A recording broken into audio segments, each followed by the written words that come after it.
Bismillahirrahmanirrahim. Dengan nama Allah yang Maha Pengasih, Maha Penyayang. Ya ayyuhalladzina amanu qu anfusakum wa ahlikum naran waquduhan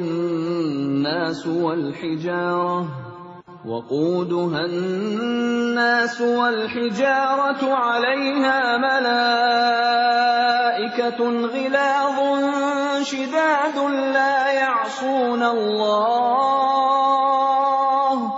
لا يعصون الله ما أمرهم ويفعلون ما يؤمرون. Wahai orang-orang yang beriman, peliharalah dirimu dan keluargamu dari api neraka yang bahan bakarnya adalah manusia dan batu. Penjaganya malaikat-malaikat yang kasar dan keras, yang tidak durhaka kepada Allah terhadap apa yang Dia perintahkan kepada mereka, dan selalu mengerjakan apa yang diperintahkan. Bismillah. Alhamdulillah. Hamdan katsiran thayyiban mubarakan fihi kama yuhibbu rabbuna wa yarda. Asyhadu an la ilaha illallah wahdahu la syarika lah wa asyhadu anna Muhammadan abduhu wa rasuluhu sallallahu alaihi wa ala alihi wa sahbihi sallam tasliman katsiran amma ba'd. Ikhwani azakumullah, talabatul ilmi, waffaqakumullah. Kita bersyukur kehadirat Allah Subhanahu wa taala yang tidak henti-hentinya mencurahkan nikmat-Nya kepada kita, memudahkan kita untuk bertemu, menimba ilmu, saling mengingatkan, saling memberikan pelajaran, menasehati. Yang ini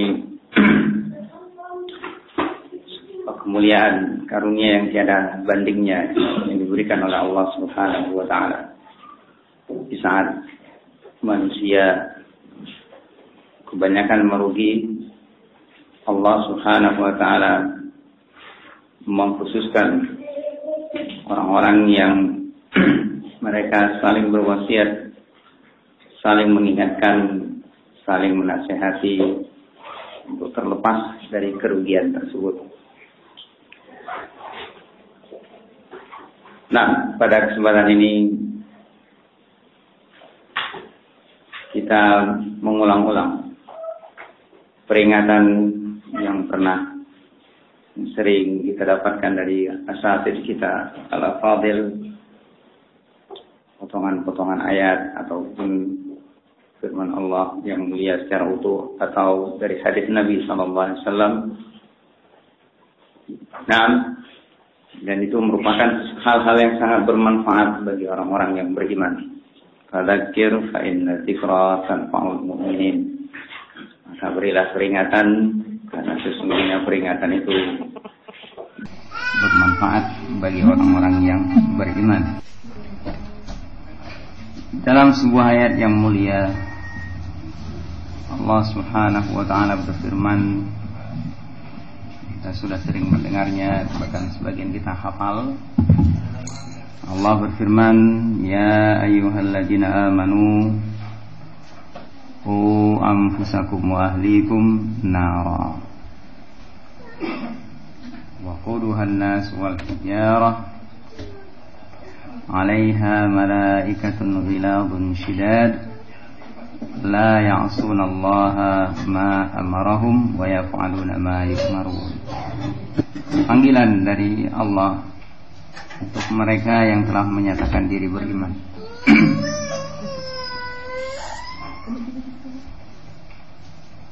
Maka diingatkan oleh Ibnu Mas'ud radhiyallahu anhu,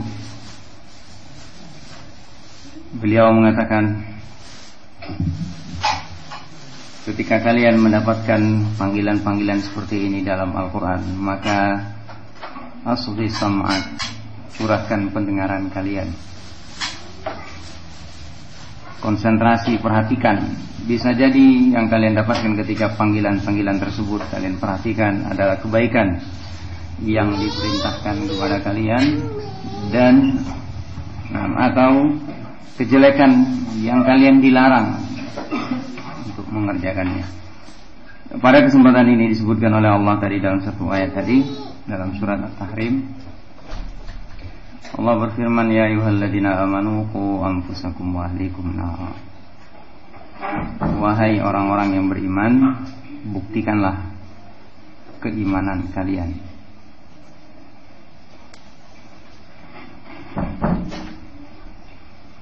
Buktikanlah keimanan kalian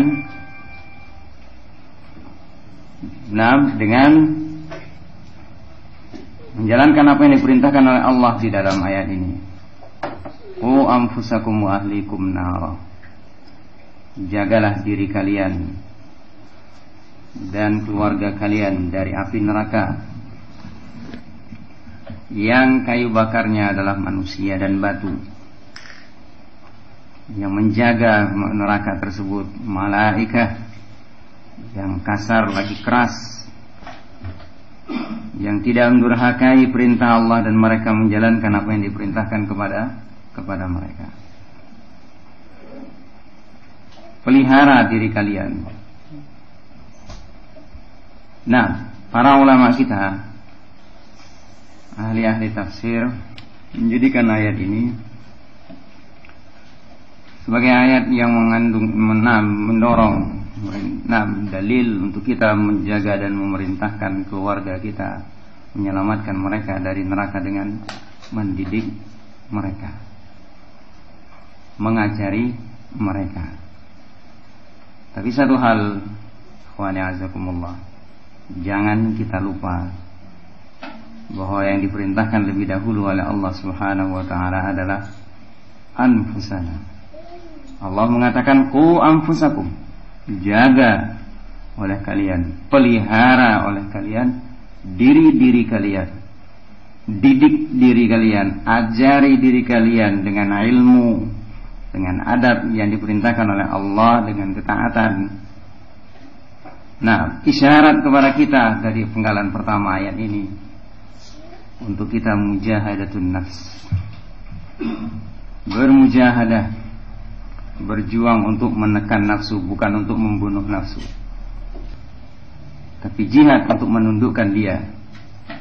Karena kata para ulama, kesempurnaan nafsu manusia, nafsu kita itu ada pada hal-hal yang bertolak belakang dengan keinginan dia. Kesempurnaan nafsu kita itu ada pada hal-hal yang berlawanan dengan apa yang diinginkannya. Karena nafsu manusia sebagaimana diterangkan oleh Allah, innan nafsa ammaratun bisu. Maka di sini kita perlu untuk bermujahadah, berjuang, lebih dahulu mendidik dan mengajari nafsu kita, diri kita masing-masing, untuk selamat dari neraka Allah. Yang neraka itu dijaga oleh malaikat yang keras dan kasar, yang tidak akan mendurhakai perintah Allah. Nah, bagaimana keadaan neraka itu supaya kita tambah ngeri dan betul-betul takut dan berusaha untuk betul-betul menjaga diri kita. Neraka itu 70 kali lipat dari api dunia. Sehebat-hebatnya api dunia mungkin yang paling panas, membara, membakar dan menghancurkan. Nah, anggap misalnya matahari itu sudah luar biasa menghancurkan panasnya. Neraka 70 kali lipat. Hitung berapa derajat Celcius yang paling tinggi, yang bisa menghancurkan sebuah rumah, satu pabrik, sebuah kapal. Nah, bayangkan oleh kita panas yang paling tinggi, yang bisa mungkin menghancurkan satu negara misalnya. Nah, itu masih api dunia. neraka 70 kali lipatnya, yang di dalamnya setiap kali api itu meredup, kullama khabat zidnahum sa'ira, setiap kali mulai mau reda panasnya, ditambah lagi oleh Allah, ditambah lagi oleh Allah. Nah, kullama nadijat juluduhum baddalnahum juludan ghairaha liyadzuqul adzab. Ini semua di dalam neraka seperti itu. Mereka dikepung, dibelenggu, dirantai. Kemudian setiap kali kulit mereka hancur, terbakar, diganti oleh Allah dengan kulit yang baru, untuk merasakan azab, untuk merasakan penderitaan yang disebutkan dalam ayat yang lain. Azab tersebut, neraka tersebut, mereka yang di dalamnya tidak mungkin bisa mati, sehingga mereka yang di dalam itu betul-betul putus asa. Untuk keluar tidak bisa, dingin, untuk merasakan kesejukan tidak bisa. Putus asa digambarkan oleh Allah, saking putus asanya mereka, bukan lagi mereka minta kepada Allah untuk diringankan azabnya, tapi datang kepada malaikat Malik. Nah, ya Malikul yaqdi alaina rabbuk. Sampai seperti itu mereka, saking putus asanya, kata para ulama, mereka datang kepada Malik, penjaga neraka, untuk minta, wahai Malik, mintalah kepada Rabbmu supaya kami dimatikan saja. Bukan lagi. Nah, saking mereka takutnya, saking kecewanya, saking menyesal dan kemudian putus asa untuk mendapatkan rahmat Allah, untuk keluar, untuk mendapatkan. Allah katakan tentang mereka, la yuqdu alaihim fayamutu wa la yukhaffafu anhum min adabiha. Adab tersebut tidak membuat mereka bisa mati. Nah, tadi disebutkan dalam surat An-Nisa, kullama nadijat juluduhum baddalnahum juludan ghairaha. Kulitnya rusak, diganti dengan kulit yang baru. Nah, minta minum karena kehausan, mereka diberi minum air yang sangat panas yang membuat putus usus-usus mereka. Dalam keadaan mereka begitu kehausan, minum seperti unta yang kehausan. Fasyaribuna syurbal him, seperti unta yang kehausan untuk berbulan-bulan berjalan menempuh padang pasir. Ini neraka. Nah, malaikat-malaikat yang bengis dan kasar, ya. Nah, itu neraka, begitu mengerikan. Semua yang disembah selain Allah, dari kalangan makhluk-makhluk yang ridha disembah, dan benda-benda padat yang disembah oleh manusia dijadikan alat penyiksa di dalam neraka tersebut. Mereka pun marah dan mengutuk, melaknat, kenapa kalian menyembah kami di dunia? Mereka pun jadi bengis dan kejam terhadap orang-orang yang dahulu menyembah mereka. Ini neraka Allah. Ini yang harus kita hindari. Nah, menyelamatkan jiwa-jiwa kita masing-masing, menempuh upaya untuk mendidiknya, mengajarinya ilmu, mujahadah. Dan ini yang paling utama, yang paling penting, dan juga paling berat untuk kita hadapi. Musuh yang paling berat untuk kita hadapi dari 3 musuh, kata para ulama kita. Musuh yang satu ini, dia berada di dalam diri kita sendiri, nafsu. Ada 3 musuh, kata para ulama, diantaranya Yahya bin Mu'adz Ar-Razi menyebutkan, nah, a'da'ul insan thalatha, asy-syaitan wad dunya man nafs. Musuh manusia itu ada 3. Yang pertama adalah syaitan, yang kedua adalah dunia, dan yang ketiga adalah nafsunya. Nah, tetapi yang lebih berbahaya dan paling berbahaya, yang sangat luar biasa jahatnya terhadap kita, adalah nafsu ini. Kenapa demikian? Wa'anazakumullah.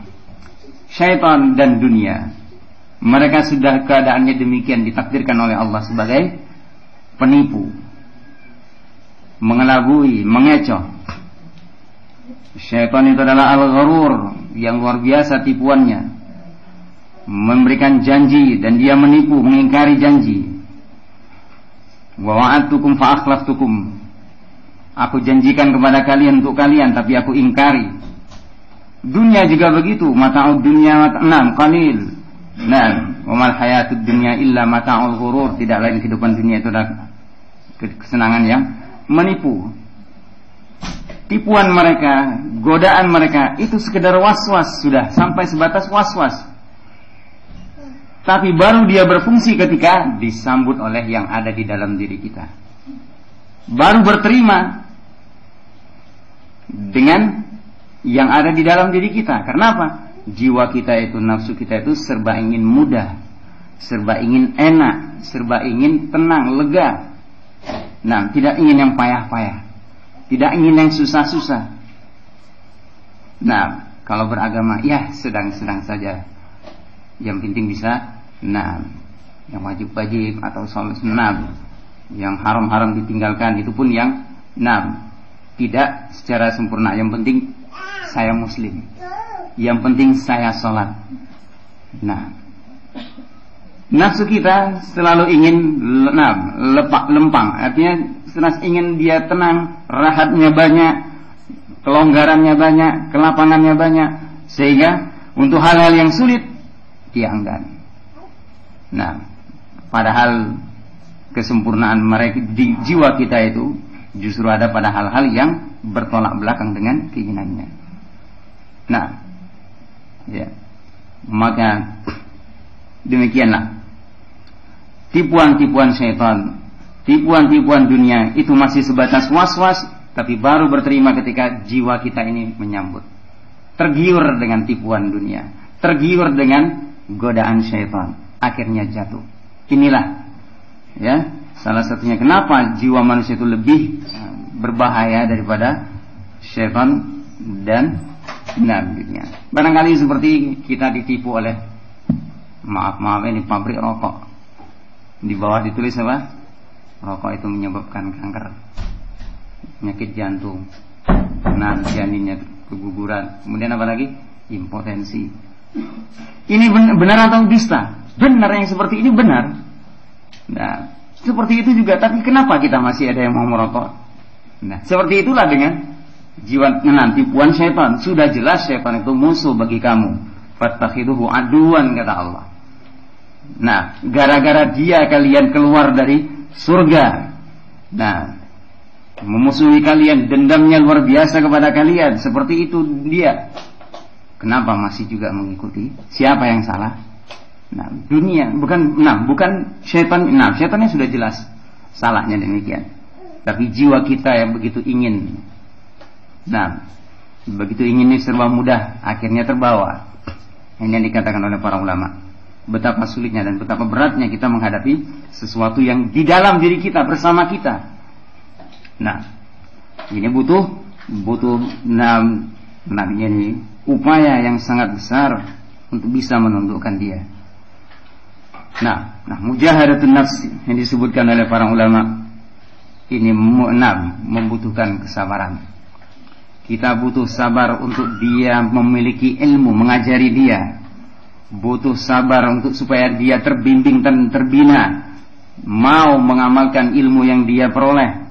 Kemudian dia butuh sabar untuk dia menyampaikan ilmu yang telah dia miliki dan bersabar menghadapi gangguan ketika dia menjalankan itu semua. Mujahadatun nafs. Qu anfusakum wa ahlikum nara, kata para ulama. Jadi awal yang paling utama, yang paling penting sebelum kita memulai mendidik keluarga, sebelum kita memulai mendidik istri dan anak, diri kita yang lebih penting itu utama. Kita ingat pelajaran-pelajaran pertama yang tadi kita sudah singgung barusan. Yajibu alaina ta'allumu arba'il masail. Al-ula al-ilmu wa huwa ma'rifatullah wa ma'rifatun nabiyhi sallallahu alaihi wasallam wa ma'rifatu dinil Islam bil adillah. Ini al-ilmu yang perlu kita pelajari.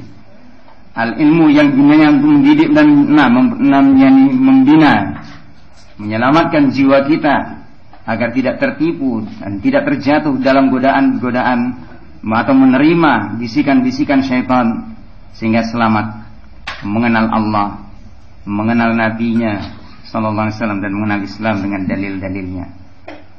Nah, ini kewajiban yang pertama. Upaya kita untuk menjaga diri kita adalah dengan mengenal Allah. Nah, pengenalan yang menumbuhkan kita tunduk dan taat, jiwa itu mau menerima aturan-aturan Allah. Nah, hukum-hukumnya, ketentuan-ketentuannya, menjauhi larangan-larangannya. Nah, ini yang pertama. Yang kedua, mengenal nabinya. Kita mengenal, bukan sekedar mengenal sirah beliau, tetapi juga mengenal perjuangan dakwah beliau, akhlak beliau, cara beliau mendakwahkan, cara beliau menyampaikan, kemudian cara beliau berhubungan dengan Allah Subhanahu wa taala, beradab dalam ibadahnya, muamalahnya bersama sesamanya. Nah, ini yang perlu kita juga pelajari, pengenalan terhadap beliau dan membawa maksa diri kita, jiwa kita untuk mengikuti sunnah-sunnah beliau. Kemudian mengenal aturan Islam, mengenal agama Islam yang dengan itu kita terjaga untuk tidak terjatuh ke dalam perkara yang haram, yang dimurkai oleh Allah, yang membuat kita jauh sehingga mengotori jiwa-jiwa kita, sehingga tidak lagi kita bisa menjalankan perintah Allah tadi, yang semestinya kita menjaga dia, menyelamatkannya dari neraka. Tetapi ketika kita tidak memiliki ilmu tentang agama ini, tidak mengenal Allah, tidak mengenal Nabi-Nya sallallahu alaihi wasallam, dan tidak mengenal Islam, terjatuh. Kita kotori diri-diri kita, jiwa-jiwa kita, sehingga kita tidak menjalankan perintah Allah ini. Kalau sudah demikian, bagaimana mungkin kita bisa mendidik keluarga, mendidik anak? Nah, dalam semua kitab barangkali para ulama menyebutkan ketika kita punya upaya keinginan untuk membina, mendidik keluarga, istri dan anak, itu diingatkan kepada kita. Bahkan untuk thalabah, membina, mendidik, mengajari murid, diingatkan kita untuk ibda' binafsik. Nah, inilah untuk pengamalan yang pertama disebutkan oleh Allah tadi, qu anfusakum wa ahlikum nara. Mereka yang ingin membina dan mendidik keluarganya, penting untuk dia membina lebih dahulu dirinya. Dia menginginkan keluarga yang terbina adalah keluarga yang salihah, dalam bi'ah salihah, didikan yang saleh, maka penting dia menjadi orang yang saleh. Dia lebih dahulu mengenal Allah sebelum dia mendidik anak-anaknya, istrinya menjadi orang-orang yang mengenal Allah, murid-muridnya mengenal Allah. Dia lebih dahulu bisa mengamalkan apa yang dia ilmui sebelum dia memaksa mengajari istri dan anaknya dan murid-muridnya untuk beramal dengan apa yang mereka miliki, yang mereka terima di majelis ilmu. Nah, dan ini tuntutan, adalah sebuah kewajiban. Bagaimana Allah murka kepada orang-orang yang memiliki ilmu tapi tidak beramal dengan ilmunya. Nah, betapa Allah murka kepada orang-orang yang memiliki ilmu, mengetahui al-haq tapi tidak berpegang dengan al-haq tersebut. Nah, begitu juga kepada para murabbi dan murabbiyat. Kita sebagai kepala keluarga, sebagai pendidik, pembina, dituntut untuk lebih dahulu kita mengenal Allah, mengamalkan, mempraktekkan pengenalan kepada Allah tersebut, baru menyampaikannya. Nah, sebagaimana kita pertama kali pelajari, wajib untuk kita mempelajari 4 masalah ini tadi. Yang kedua, mengamalkan ilmu yang telah kita pelajari. Kita sendiri lebih dahulu, bagaimana kita mengenal Allah, hubungan kita dengan Allah, mengenal Nabi-Nya sallallahu alaihi wasallam, seberapa kita mengenal sunnah Nabi dan mengamalkannya. Nah, mengenal Islam dan kemudian kita mengamalkannya. Nah, yang ketiga baru mendakwahkannya, dalam hal ini menyampaikannya dan mengajarkannya kepada orang-orang yang perlu kita ajari. Nah, dan bersabar. Bersabar ini bisa bersabar ketika kita mencari ilmu, menyerap ilmu, bersabar dalam mengamalkan ilmu, bersabar dalam mendakwahkan dan menyampaikannya. Nah, sehingga ketika ini kita terapkan, benar-benar kita menjalankan perintah Allah ini, qu anfusakum wa ahlikum. Ikhwani azakumullah. Yang lebih penting lagi terkait dengan ayat ini tadi, ada panggilan buat murabbi dan murabbiyat, dan semua kita adalah murabbi dan murabbiyat. Yang kecil-kecil ini pun, yang para thalabah ini pun adalah calon-calon murabbi dan murabbiyat. Disinilah awalnya.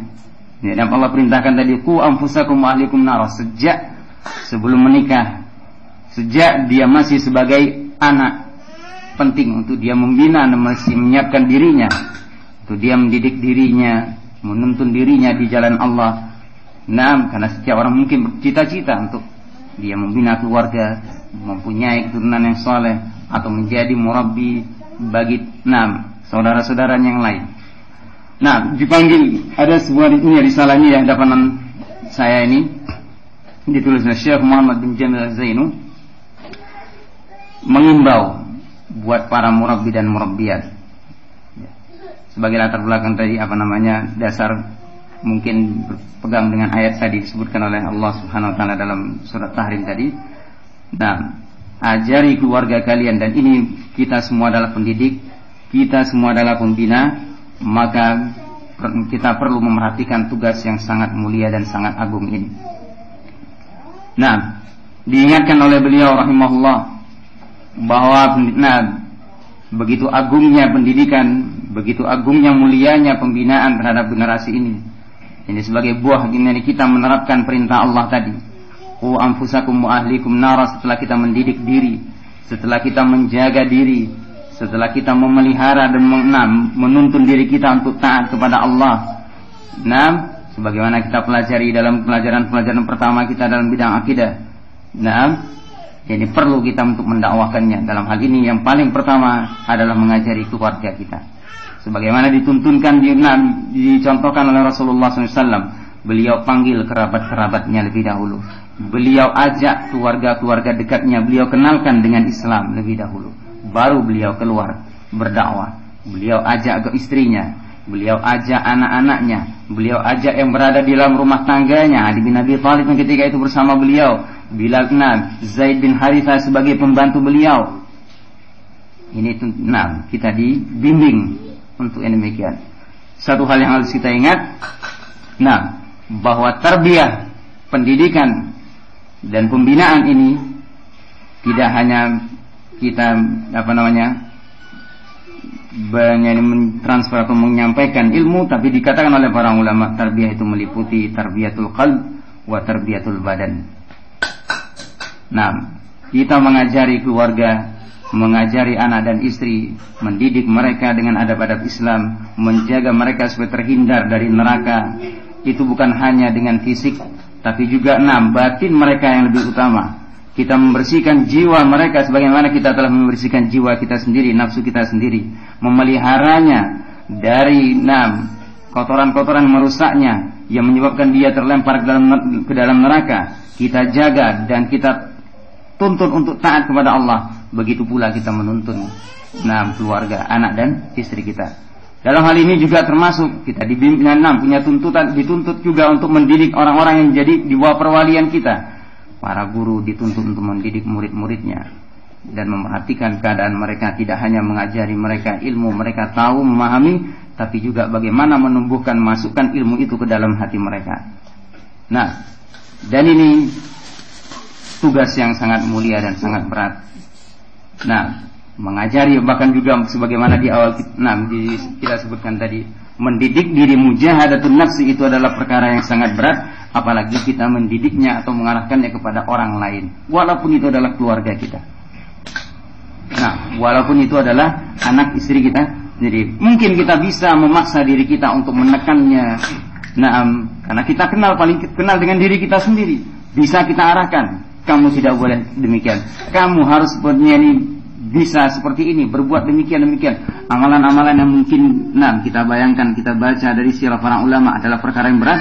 Kita paksa diri kita bisa, tapi belum tentu kita bisa terapkan untuk mengajarkan yang memaksakan anak dan istri kita berbuat seperti itu. Rasulullah sudah mencontohkan, kalau beliau salat malam mungkin sepanjang malam sampai bengkak-bengkak kaki beliau, tapi beliau tidak memaksa dan mengajak istri-istrinya kecuali pada waktu-waktu yang ringan buat mereka. Belum tentu mereka kalau misalnya dipaksa bangku berbuat seperti Rasulullah, berdiri sepanjang malam dengan surat Al-Baqarah, Ali Imran, Al-Nisa dalam satu rakaat. Sampai sahabat yang sekuat Ibnu Mas'ud pun ketika mencoba ikut bersama Rasulullah, timbul pikiran jelek saya. Apa pikiran jelekmu? Saya tinggal Rasulullah. Karena begitu beratnya, apalagi dengan keluarga, anak dan istri, kaum wanita, mereka orang-orang yang lemah. Tapi Rasulullah menyebutkan sebuah hasungan, dorongan. Semoga Allah merahmati seseorang yang dia bangun malam kemudian membangunkan istrinya untuk sholat bersama, untuk sholat malam hari. Nah, kalau istrinya tidak mau, dia basahi mukanya, dia lapkan air ke muka istrinya supaya apa? Bangun. Hasungan. Begitu juga seorang wanita.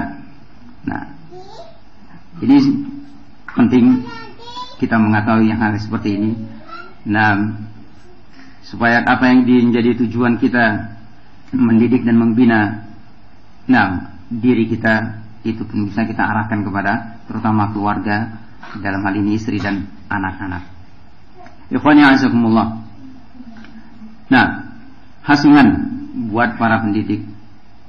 Dalam kesempatan ini yang ingatkan juga mendidik anak-anak. Nah, membina setelah kita memperhatikan bagaimana kita mendidik diri kita sendiri, keluarga.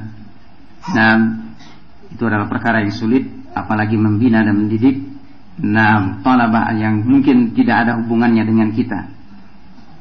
yakni anak-anak saudara kita, anak-anak kaum muslimin. Maka hal-hal yang seperti ini perlu untuk kita memperhatikan dan cerdas dalam menyikapi, dalam menjalankan usaha mendidik mereka. Tidak sama mungkin mereka dengan kita. Sebagaimana tadi, mungkin kita bisa menekan dan memaksa diri kita untuk tidak begini, tapi belum tentu kita bisa terapkan kepada mereka. Contoh teladan yang paling baik dalam hal ini adalah Rasulullah SAW. Yang bisa kita dapatkan dalam sejarah beliau, sunnah-sunnah beliau, bagaimana beliau bersama para sahabatnya, tua dan muda. Yang besar dan kecil, dari kalangan orang-orang yang mereka itu berpendidikan, yang tingkat pemahamannya baik ataupun yang tingkat pemahamannya rendah, beliau bisa mendidik dan menuntun mereka untuk mengenal al-haq dan menjalankannya. Mungkin kita tentang kisah bagaimana Rasulullah mengajari seorang badu. Datang seorang badu ke Masjid Nabawi, masjid yang mulia setelah Masjidil Haram, buang air di masjid.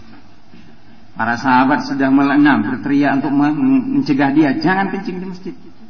Oleh Rasulullah, biarkan dia.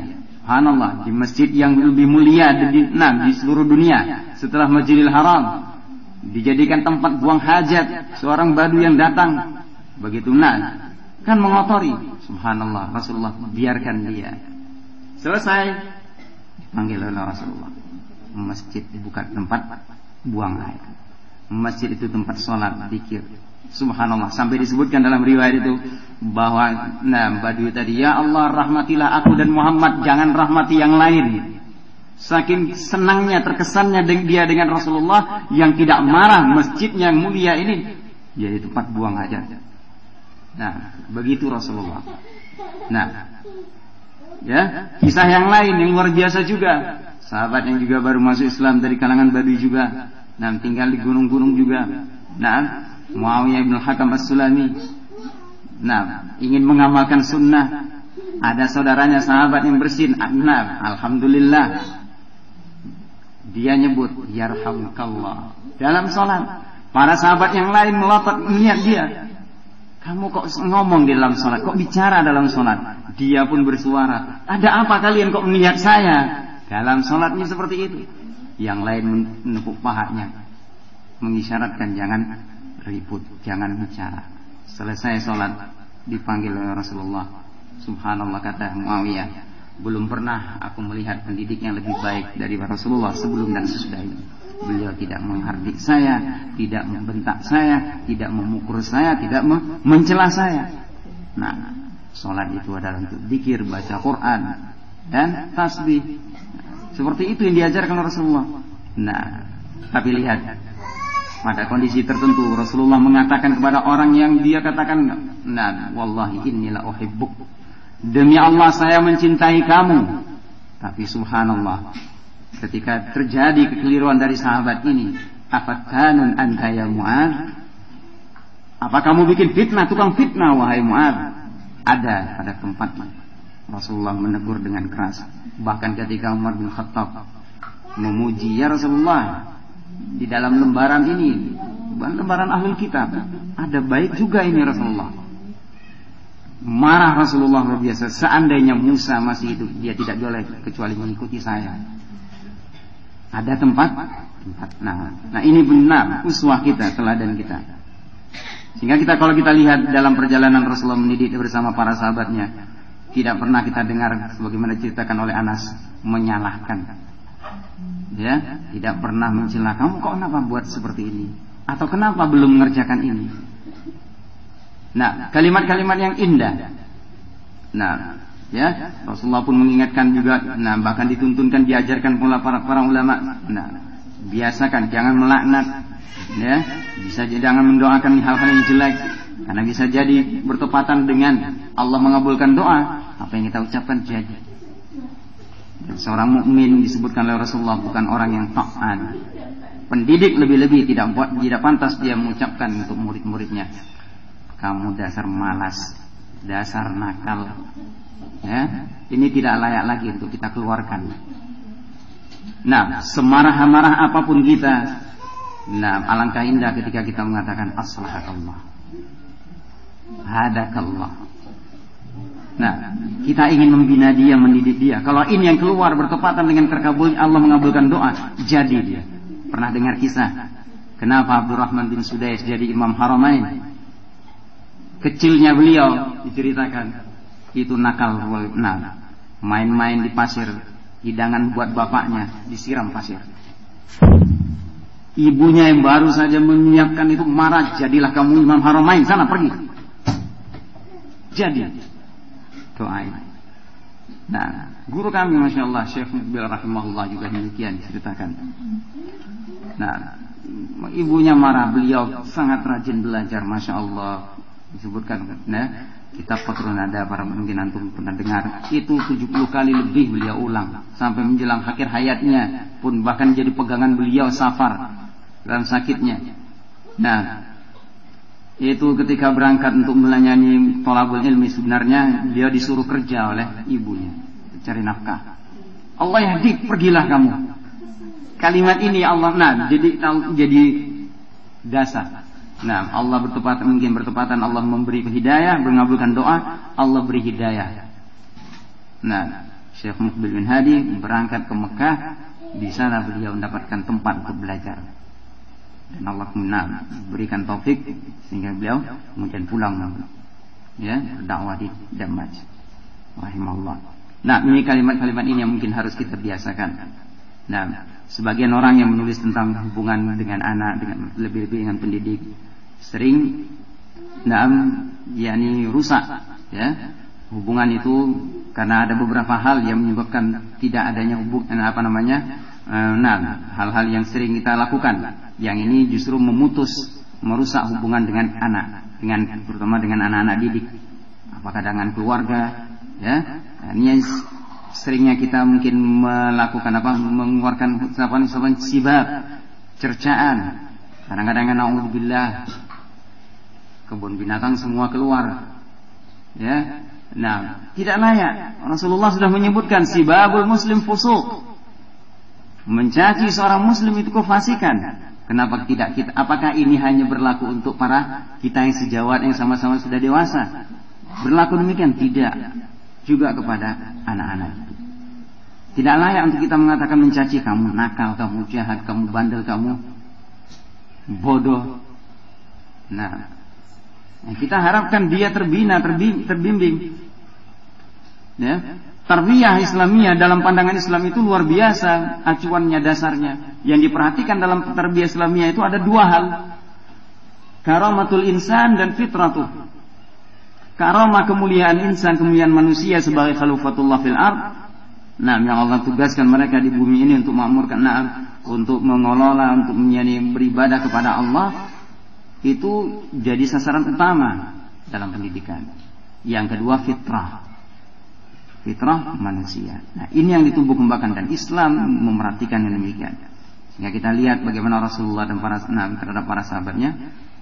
Nah, ya, tidak pernah beliau bersikap mencerca, istihza, sukhriyah, meremehkan, ya. Nah, Bahkan hal yang mungkin sering kita lakukan dengan anak, membandingkan yang satu dengan yang lain, kamu kalah sama si fulan. Ini adalah hubungan yang tidak baik. Salah satu cara yang jelek dalam kita bergaul dengan anak. Dan terus menerus kemudian mengancam, ini juga tidak pada tempatnya. Ini teguran peringatan buat kita semua yang ingin mendidik dirinya, menyelamatkan dirinya dari azab Allah, kemudian mendidik keluarganya, anak istrinya untuk selamat dari azab Allah, dari neraka Allah yang demikian luar biasa, dahsyatnya, yang tidak ada satupun yang bisa lolos kalau sudah masuk ke dalamnya, ya.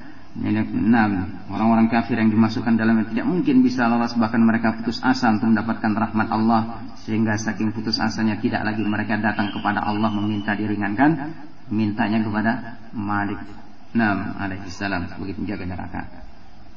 Ikhwani azakumullah, ini yang harus kita ingat, ya, bekal upaya kita untuk mendidik diri kita, menyelamatkan diri kita dari neraka Allah dan keluarga kita. Perlu kita untuk kembali melihat, memperbaiki cara kita dalam mengajari diri kita, ya, membimbing diri kita dalam menyelamatkannya untuk dari adab Allah dan murka Allah. Juga kita berupaya untuk mempelajari lagi, melihat lagi sunnah Nabi SAW, bagaimana beliau membimbing, mendidik keluarganya, mendidik anak istrinya, mendidik para sahabatnya, mereka yang berbeda tingkatannya, mereka yang sudah lama, mereka yang dikenal oleh para Rasulullah SAW, orang-orang yang kuat imannya, beda dengan orang-orang yang baru belajar, orang yang baru masuk dan mengenal Islam, sehingga ini membuat kita artinya pandai, ya, untuk betul-betul menjalankan tujuan yang ikhlas ini,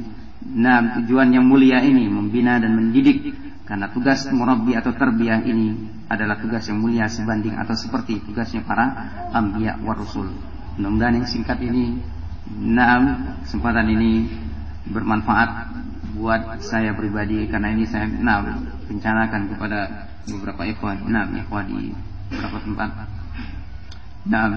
untuk sebagai koreksi total yang mungkin saya mengakui selama ini mungkin salah dalam mendidik, dalam mengajari terutama anak, ya, kemudian dalam bergaul dan berhubungan dengan ikhwah dan para talabah, sehingga ini jadi mengingatkan buat saya pribadi dan juga buat ikhwah yang mereka terpanggil telah mewakafkan dirinya ataupun sudah menyiapkan dirinya untuk membina dan membimbing anak-anaknya ataupun anak-anak saudara-saudaranya. Wallahu a'lam bishawab. Mudah-mudahan sedikit ini bermanfaat dan Allah berikan kita taufik untuk mengambil mana yang hak dan menjauhi mana yang salah. Akhiru da'wana alhamdulillah rabbil alamin. Subhanakallahumma wa bihamdik, asyhadu an la ilaha illa anta, astaghfiruka wa atubu ilaik. Ahlan Syafi'i, fadal. Zidna fa'ilah. Fadal.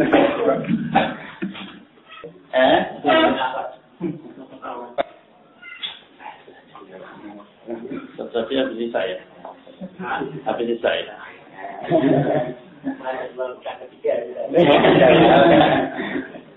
Ini nanti kalau habis maghrib kan kita di Masjid Teatral. Mungkin kalau sesuatu berkenan habis isanya nanti kita ngomong di sini. Jadi start dari sini itu paling sekitar 5 menit ya nyampe. Jadi kita bisa